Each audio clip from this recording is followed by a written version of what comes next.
Bahrain's most prominent human rights defender has been released from prison after serving a 2-year jail sentence. Nabeel Rajab says he was held in dire conditions and subjected to abuse, including being placed in solitary confinement with a dead animal and kept almost naked.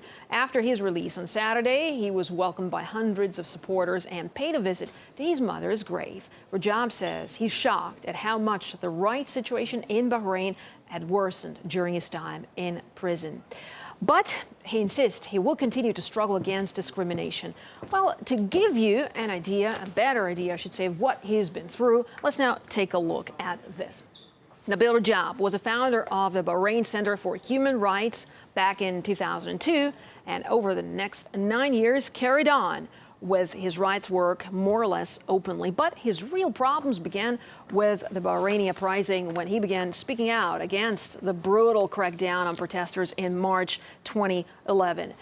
In March, when dozens of armed men broke into his home, detained and beat him, letting him go after an interrogation. And next month, tear gas canisters were fired at his 78-year-old mother's house. In December of that year, Rajab began receiving death threats on Twitter from a retired security official. And 5 months later, he was detained after being on Julian Assange's show that was aired here on our channel. And in August, Rajab was sentenced to 3 years in prison for organizing and participating in gatherings that authorities say were aimed at overthrowing the monarchy.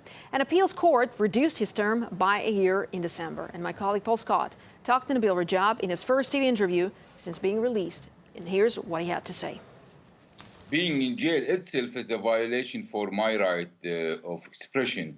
The putting me in jail for the past 2 years, trying to distance me from my people. In fact, I was kept in isolation in the past 2 years. I was not kept in a proper jail, as with the other couple of thousands of political prisoners. But I was kept separate in a separate building for 2 years, just to make sure that I don't connect with the other prisoners. So 2 years I was not discussing any kind of political or human rights situation of Bahrain. After 2 years, I have made a lot of things, wrote a lot of things in jail in the past 2 years. When I came out also, even those books that I have made of what I have been through were taken from me in the last moment before I come out. You've spoken about the isolation that you suffered. How did you remain strong throughout the 2 years, and what are your plans now? They believe in the cause that I'm holding. They believe in the values that I'm fighting for. Keeps me going. It is not an easy thing, especially I have lost my mother, I have lost my auntie, I have lost my cousin, I have lost my uncle, I have lost my cousin daughter, lost many friends who happened to lose their life while I'm in prison. It was a difficult thing, but after all, the aim that I am holding, the value I am fighting for, it keeps me going, knowing that a lot of people are waiting for me.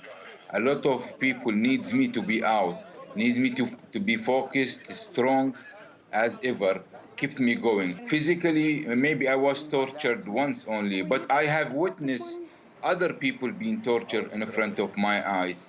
And I have seen people being tortured by police, bleeding and all that.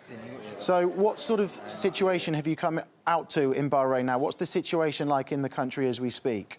All people, human rights activists like me, who are behind bars today in Bahrain. And that's why you see this kind of violence. Situation is worse, and the gap between the political power and the people is wider. The ruling family, for the past 3 years, theoretically, they're talking about dialogue, but in reality, there was no dialogue, and yet I don't see any close by dialogue. As you know, we've been ignored by the international community because Bahrain is, with the Gulf and Saudi, part of the rich part of the world, which has a lot of influence in the West, treating each country in different manner based on the financial background or arms sales. That will not help the credibility of the Western countries. And this is what's happening. Unfortunately, we see Western country ignoring completely our struggle for justice and democracy in this part of the world.